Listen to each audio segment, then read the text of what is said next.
Hello again, savvy home sellers. In today's episode, we're diving into the art of negotiating inspection requests without the help of an agent. Let's get started. First things first, when a buyer has a home inspection completed, they pay for the inspection and the report is their physical property in the end.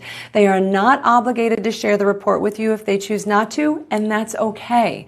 We'll equip you with the strategies to handle requests effectively even when you don't get to see the full inspection report. Understanding what the buyer's inspector found is key. While you may not have the full report, you were at the home inspection, hopefully, and should have been taking notes as to what the inspector found during the process.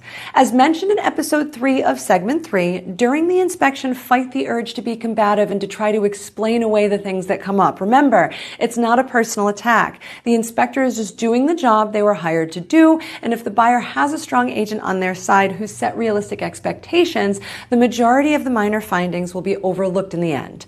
You getting defensive is counterproductive in your goal to keep the conversation going. Based on what you heard and saw during the inspection, try to put yourself in the buyer's shoes.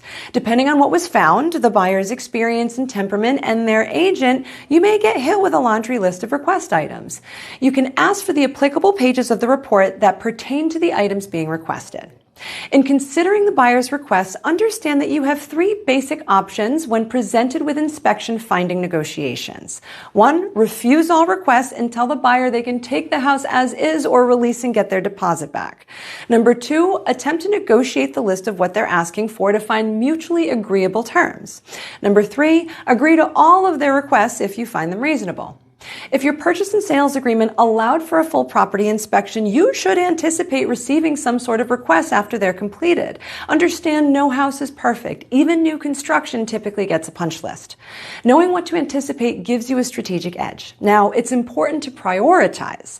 Negotiations often involve a certain degree of compromise. While standing firm on essential matters, be open to finding middle ground on others. Flexibility can go a long way in reaching a fair agreement that satisfies both parties.